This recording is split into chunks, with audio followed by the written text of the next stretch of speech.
Ladies and gentlemen, welcome back to another video. Today is a very good day because we are going to be talking about some football. Free agency to be exact. Because this last week was the very first official week of the football calendar opening. And that means free agency opened. And that means we only have 6 more months before football starts again. We only have 6 more months before football starts again. So like other years, the first week of free agency has come and gone. We've seen some big deals being agreed to. We've seen some players being traded. We've seen contracts being negotiated and agreed upon. And we saw some things go down. We saw some winners and we saw some losers. But the best thing is that we got some football. Now what I love about free agency is that the deals move quick. The money is huge. The players are always changing. The situation is getting crazier and crazier. Teams are looking to add new pieces. They're looking to move pieces, get rid of old acquisitions, make some new ones, and make their teams better. Now let's talk about some of these big deals, some of these winners, some of these losers, who came out on top and who came out losing. Let's go. So to kick us off, the biggest talk of the offseason was, where was Antonio Brown going? So after the meeting that Antonio Brown had with the owners of the Steelers, there was a whole bunch of rumors going around where he was going to go, what he was going to go for, where was he going to end up. Some of the bigger rumors during the offseason were that Antonio Brown was somehow going to end up becoming a 49er. He was looking very forward to becoming a 49er, to the point where he was photoshopping himself in a Niner uniform. He had been having talks with Jerry Rice, former 49er Hall of Fame wide receiver, about how he really wanted to be there, how he really wanted to work out with Jerry, how he really wanted to get to know the city and get to know the team, and how he really wanted to be a Niner. But that didn't happen. What ended up happening is that he came to my Oakland Raiders. And for what? For a 3rd round pick and a 5th round pick. We basically robbed the Steelers for Antonio Brown, and it's not even funny. Now though, do I agree with having Antonio Brown on the team? Not 100%, to be honest with you guys. So with all the bad blood going around the Pittsburgh Steelers nowadays, with Le'Veon Bell leaving, Big Ben being under a microscope, and Antonio Brown ended up getting traded, I honestly do think that I will not be able to put up with a lot of Antonio Brown's antics. And what I mean by that is, I don't think I'll be able to deal with him complaining on the sideline after only getting like 4 catches for like 75 yards, no touchdowns in a game that we lost by like 4 or 5 points. So I feel like as soon as something like that starts popping off, I honestly don't think the trade is worth it. But it did happen. We are getting one of the best, if not the best receiver in the game right now. Easily one of the best players in the league. A big game changer in my opinion, and adds a big amount of depth into that wide receiver room in the Raiders that we didn't have before. Another big move that got made was Le'Veon Bell ended up going to the Jets. Now, another player who was rumored to go to San Francisco or the Raiders, but ended up settling in New York. Now, the only thing I have against this move was that he initially had a deal with the Steelers at the beginning of last season that would have netted him $70 million over 5 years. With this trade, he ends up getting about $54 million with only about 25 to 36 guaranteed. I mean, yeah, 25 million to 36 million guaranteed is nothing to sneeze at all. But you walked out of the Steelers locker room and you took $16 million less? I know there was some stuff going around in Pittsburgh at the time, but I mean, if you want to get paid, that's the best way to get paid. If you want to put up or shut up, yeah, I guess go to the Jets, make your name for yourself, and help a team progress somehow. But just know that you have to now be coached by this guy. Another big acquisition for the Ravens, who saw their whole defense pretty much just walk out on them, was Earl Thomas. A big safety acquisition. Earl Thomas was one of, if not the biggest defensive players to be moved in this offseason. He was looking for a big move after not being happy in Seattle anymore. Unfortunately, coming off of 2 broken legs in 3 years, people were starting to wonder where he would end up. Now, the biggest settlers were the Dallas Cowboys. The Dallas Cowboys were very interested in Earl Thomas, and it just seemed to go right hand in hand. Earl Thomas playing in Texas, being from Texas, it makes sense to go back to your Texas roots and play for the Dallas Cowboys. He said it in the past. He would love to play for the Dallas Cowboys before.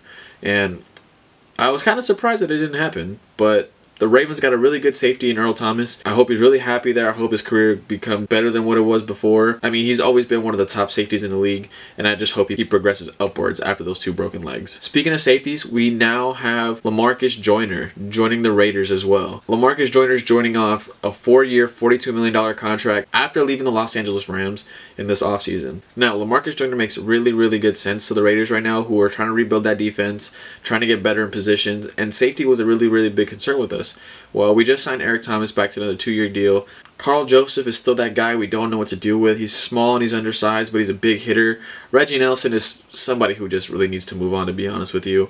But LaMarcus Joyner is a really good fit for us. I really hope we play him correctly like the Rams did in that really good zone coverage, because I feel like that's the best way he's going to operate. Playing a man-to-man did not work for him towards the end of the season, and we saw it in the Super Bowl. It just wasn't that great for him. So if we could keep him in that good zone coverage, I don't see why this wouldn't be a good fit for us. And now, probably one of the biggest surprises of this offseason was the trade for Odell Beckham Jr.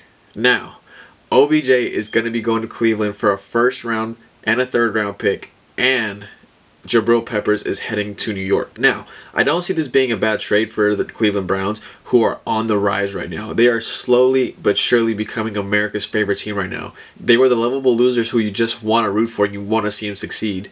And I, for one, am very, very excited to see what they do now. On the other hand, the Giants are in that awkward, we still have Eli Manning, who's a reliable quarterback, but we need to eventually move on from him. And because of that, it does make sense. You're going to want to get rid of Odell, who is not going to want to stick around through rebuilding years. You now have Saquon Barkley, who you picked up last year in the draft. And you're sitting in that 6-7 range in the draft where you can either go for Dwayne Haskins or Kyler Murray, who's still sitting around there. But the only thing that concerns me about Jabril Peppers is he does have that investigation for murder going on. Hopefully that gets dealt with sooner rather than later. And he thinks about nothing but football in the future. But Jabril Peppers is a pretty big hitter. He's a really good player coming out of Michigan. I think this is now his 3rd year. So this is a good pickup for them. The Giants are doing what they have to do. Their GM is kind of moving around the brain a little bit. But the Cleveland Browns are going to be scary good this year. Now, some other notable deals that went down this offseason that aren't getting the biggest amount of hype, but still happen. Joe Flacco is now a Denver Bronco. Case Keenum is now a Washington Redskin. Joe Flacco lost his position to Lamar Jackson this last season and is just looking for playing time. And the Denver Broncos situation makes perfect sense for him. Being traded to Denver, Denver now has a quarterback they can rely on, because we all know they have not had a quarterback for a while since the last years of Peyton Manning. They have been looking for that player to hopefully be able to run their offense and make a difference. The Denver Broncos have had quite a carousel when it comes to quarterbacks, with Case Keenum, Trevor Siemian, Paxton Lynch, Brock Osweiler all trying to take their chance in quarterback, but haven't made it work. So hopefully Joe Flacco is that bit of consistency that they can rely on moving forward and maybe help that team get out of the basement a little bit. Ryan Tannehill is now a Tennessee Titan, being traded away from Miami, who are also in that weird rebuilding mode. To be honest, I don't know who any of the receivers are. The only person I can honestly remember from the Dolphins is Kiko Alonso, who can't stop hitting people in the head. But yeah, they have a pretty legit foundation, I guess. I mean, to be honest, the Dolphins are just that team that are there, to be honest.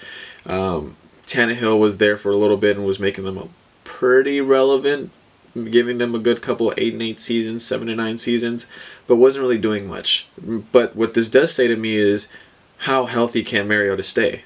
Marcus Mariota has had some pretty long injury-ridden seasons, and is it time that the Titans possibly move on and make Tannehill that replacement, or is this just a really, really good backup? The Dolphins are now in that position where they're sitting at 13th in the draft, and they just signed Ryan Fitzpatrick, so what do? Do they have Fitzpatrick as that bridge quarterback for the year, move up in the draft and draft Dwayne Haskins or Kyler Murray this year? Or do they just suck it out for the rest of the season and hope to hit next year? Whether the way they go, Ryan Fitzpatrick is going to try and emulate Fitz magic from last year and try to catch lightning in a bottle and hopefully win them about 6 games. Who knows? But, I mean, if they could hold out and lose some games this year and have a pretty good draft class of quarterbacks that are coming out for next year, then I don't see why they could pick one of them up. But it's kind of weird to see where they're going to go. Some other notable deals that are going down, I mean, the Lions are trying to rebuild the New England Patriots somehow. With Danny Amendola now going to the Lions, Trey Flowers, I mean, I'm sure there's going to be a few more Patriots picked up by the Lions before the offseason's over. And Matt Patricia's trying to catch a little bit of that lightning in a bottle that he had with New England. I mean, that defense was pretty good. He was a defensive coordinator, so it makes pretty good sense that he's going to be picking up as many players as he can and signing them for a ridiculous amount of money. But I digress. If you can't join the team you used to work for, then yeah, why not try to copy them? Why not try to take their players and try to make what you used to have in New England? But, I mean, we'll see how it goes. Now, when it comes to the biggest winners and losers when it comes to free agency this first week, I saw a lot of good winners and I saw some pretty bad losers. But, I mean, it's all depending on what the team needs and where these players fit in. For the Raiders, I potentially seen them being a pretty good winner. Getting AB for really, really cheap, restructuring his contract with a lot of guaranteed money and some incentives that he has to hit, and potentially getting a really, really good player for the next 3 to 4 years is going to be pretty solid. We're going to have a good receiver coming into the season. Derek Carr's going to have some targets, and who knows, maybe we can surprise some people and win some more games this year. I mean, we had a pretty good season. The Raiders have officially said that they're going to be playing in the Coliseum for another year, maybe 2. And maybe we can leave Oakland coming off some pretty impressive seasons and head to Vegas with some momentum. Now, where I saw the Raiders coming off a little short and being a little bit of a loser was the Trent Brown signing. He had a pretty good year with the New England Patriots. We have Colton Miller. We just released Donald Penn. So it's kind of funny to see how that line shapes up. We'll see how it goes with Colton Miller and Trent Brown. But I feel like we overspent pretty hard on this. We just made Trent Brown the highest paid lineman ever in NFL history after one good season. There's definitely something that the Patriots had to see in him to pick him up, but there's also something that the Niners had to see in him that they didn't like to release him. So I'll take that as I can. I mean, the only way we could prove if it's a really good deal or not is on how the line holds up this season. To be honest, I honestly do think the Browns have won the offseason so far with this first week. Depending on how the draft goes, they no longer have a first-round pick, but I don't really think they'll need it. That offense is just really, really good with David Njoku, Kareem Hunt, Nick Chubb, Odell Beckham Jr., Jarvis Landry, Baker Mayfield. It's going to be pretty crazy to see what these guys are going to be up to the next year. And getting better from the defensive side of the ball, they picked up Olivier Vernon as well from the Giants. So the Browns are here to make some noise. They have now moved up as #1 in projections to win the AFC North this year, and I could see that happen. And to be honest, and a lot of people like myself will probably be rooting for the Browns this year to do some work and make something happen, baby. Now, when there's winners, of course, there's a little bit of losers, and the Giants, I feel like, are one of the bigger losers in this offseason. The Giants, after going through all the trouble and signing OBJ to that long-term contract over the last offseason, and then all of a sudden getting rid of him this year. I mean, I understand where it's coming from. You have a team that's mid-rebuild. You need a new quarterback. You just had one of the best rookie running backs to come out of the draft in a long, long time. And you could probably build a good team around him. And you're just developing that line. And Eli's getting a little older. And you need a new quarterback. So you want to see what you can do. And I understand. Odell, you're signing him to that big contract. You want to make some cap room. You're going to get rid of Eli maybe at the end of the offseason.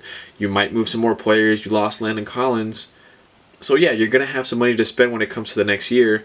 And maybe you pick up a really good rookie quarterback and then you just start throwing pieces around him. A la they did the whole Jared Goff thing with the LA Rams. And then look at what the Browns are doing with Baker Mayfield, and the same thing with the Texans, Deshaun Watson, the Eagles with Carson Wentz.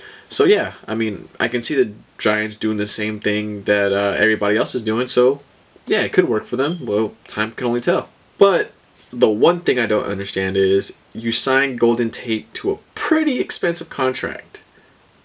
I mean, was it worth it? I don't think so. You ready, Jerry? Show me the money. Sticking in New York, the Jets, I don't know if they're a loser or a winner. I mean, they did have Anthony Barr walk out on them after agreeing to terms on a contract.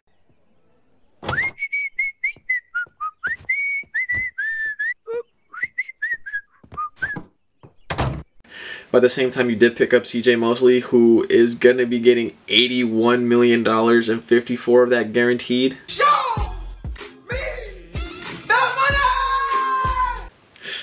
That's pretty pricey for a linebacker. I mean, I understand if you're like the Raiders, the Niners, the Jets, or one of those teams that are in the bottom and you want to attract big names, you're going to have to overpay for the next few years. I mean, look at the Patriots. They've been winning ever since the 2000s, and they never overpay a player. When it comes to a player who wants to get paid and who wants to make some more money, what do? They get rid of him. And I mean, that model works for you if you're consistently winning and you have players who are willing to work and willing to win and not just there to pick up a paycheck. But overpaying for CJ Mosley is a really, really big hit for you. I understand if you have a rookie quarterback and you have money to spend, but I would suggest spending that money on the offensive side of the ball, like you did with Le'Veon Bell. Great signing, great pickup. He's been out of the game for a year. On his own, by the way. I mean, nobody made him sit out. He, on his own, decided to sit out. So we'll see what happens with that year of rust laying on him. Hopefully he'll be the same guy he was before, because this guy is a monster. That's a guy who I would love to see come to the Raiders. It didn't happen, but I mean, they got him a lot cheaper than the Pittsburgh Steelers were willing to pay for him, so I guess that's a big win. But like I said, that's a big loss as well when you're paying CJ Mosley that amount of money. The Niners, good for you. You guys pick up 2 good linebackers in Quan Alexander and D Ford. Quan Alexander's deal, $54 million over 4 years. Only $14 million guaranteed. Nothing to sneeze at as well, but I mean, you're saving a lot of money with a contract where it's only guaranteed for the first year, which he's coming off a torn ACL, potentially having one of the worst seasons you can have in leading the league in missed tackles. So we'll see what happens when he comes back from injury and starts to get healthier, and let's see how the defense works. But with D Ford, like I said, it's just a really, really, really big price tag for that guy. If he could have the type of season he had in like 2016, 2018, I mean, then yeah, it's a good pickup. But at the same time, it's a little steep, to be honest, to give up a second-round pick just like that when you already don't have that many picks that come through in the draft. I think they only had like about 5 or 6 picks this year in the draft, and you gave one of them up for a lineman who you're hoping can emulate another good season. So we'll see how that goes. But good for you guys signing a whole bunch of players, keeping them around like Jimmy Ward. I don't understand why you guys decided to keep him around, whether it's for depth or whether you guys really see something in him. We'll see how that goes as well. Good for you guys. Hopefully Jimmy G comes back strong. Oh, and Coleman. Good luck with that guy. Pretty good running back. I mean, Matt Breida and McKinnon, a good running back core there. So hopefully you guys decide to do some stuff. Maybe look to improve on that wide receiver room, but all in all, not a bad start for you guys. So keep it going. I still hope you guys lose. The Packers. The Packers are consistently wasting time with Aaron Rodgers.